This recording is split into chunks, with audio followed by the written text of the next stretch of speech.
Algebra 2, Unit 2, Lesson 7, Part 2, more radical expressions. So again, nth roots of a, or a to the 1 over n. You can split up products or quotients into their parts. The nth root of a to the power m can be the nth root of a to the m, along with others. You have to take absolute value if you end up with an odd root for an even. And one more thing that we have is if we take the mth root of the nth root of x, that will be the m times nth root of x, or I can split and do these in the other order. Sometimes this one will be easier when you switch. So if we simplify radical expressions, we know we have to add or subtract like radicals, just like we had to do for numbers.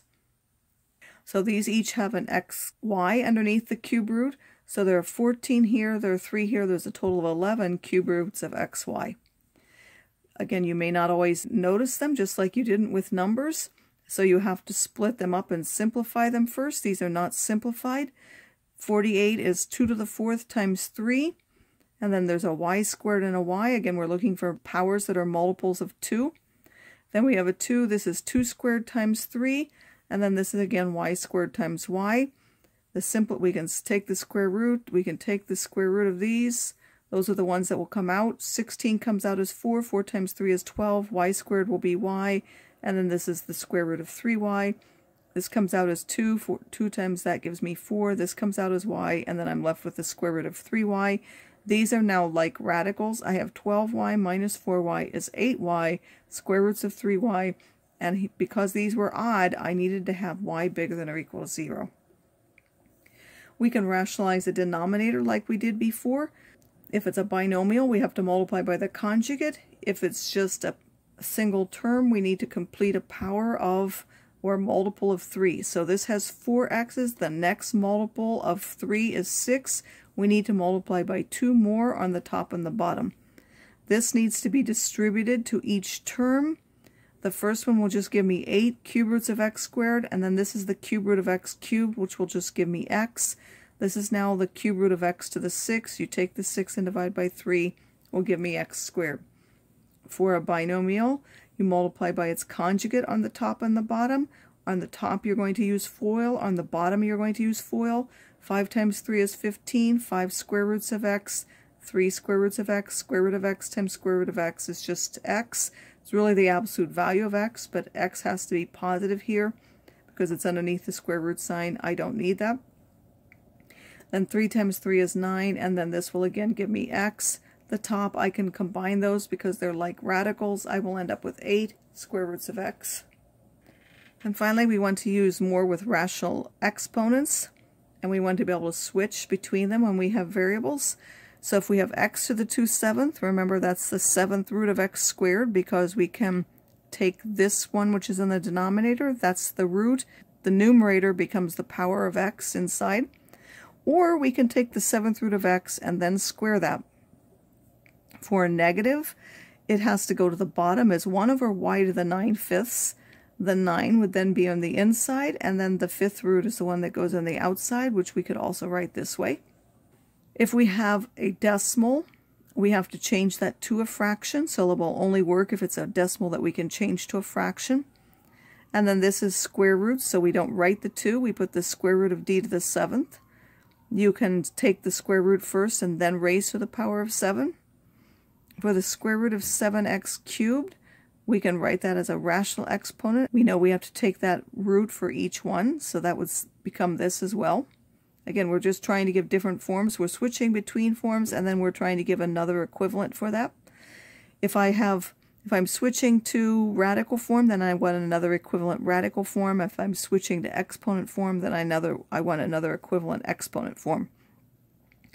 This 4th root of x to the 5th, we know the 4th root goes to the bottom, the 5 stays in the top, and then we need to multiply these two, so that's 15 to the 4th, and then we know that we could take that as x to the 15th and raise it to the 1/4, or I could have done x to the 1/4 and raise to the 15th. This is the cube root, so I've made that the cube root of that to the 6th. I multiply the exponents as 2, and then I squared everything out and got that. If we want to simplify radical expressions, we're going to use the same rules that we used before. Minus 32 to the 1/5 is the cube root of minus 32. That's just minus 2. And then these we know we multiply. 15 times 1/5 is 3, so that will give us y cubed. Here we're going to square each part. 3 squared is 9. A to the 1/2, we multiply 1/2 times 2, which is just power 1. Here we have 1/3 times 2. That's 2/3 because we're multiplying the exponents. Here we can simplify this first. This 11 on the denominator will move up to the top as x to the positive 11. 2 plus 11 is 13, and that's raised to the power 1/3. We multiply 3 times 1/3, we get 13/3. Here we have x to the 4th and y to the minus 3/4. This y to the minus 3/4 can go to the numerator as y to the positive 3/4. Then it's raised to the 12th power, where we know we're going to multiply the exponents. 1/4 times 12 is 3, so I get x cubed. 3/4 times 12 is 9, so I get y to the 9th. Here I have two x's, one on the top, one on the bottom. We subtract the exponents, so 1/2 times 3/4 is minus 1/4, minus 1/3, minus 1/2, minus 5 to the 6th, and then because those are negative exponents, they need to be written on the bottom as positives.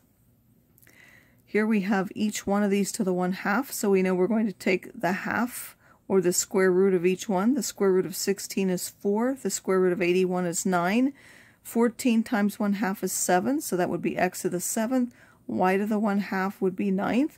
Just like you had for others, this is the square root, so if these happen to be negative numbers, which we can, they ended up as odd powers, I need the absolute value. Then simplifying a double radical, the root of a root, remember we can multiply those, or if we're actually trying to simplify and we have a power other than just x, we can switch the order of the roots to make it easier to do. So for here, this would be the 15th root of x, which we could also write in rational exponent form. Here we want the cube root of the square root. Well, we can't do the square root directly, but we could do the cube root. So we can switch the order of them, do the square root last and the cube root first.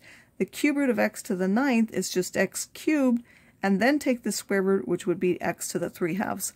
Or you can say, well, I'm going to multiply those two. The 3 times the 2 is a 6, so that's the 6th root. I would write that as 9/6. 9/6 would now reduce to 3/2, which would then be this cube root. This is a more elegant way of doing it. This one works if you don't see that you can do this.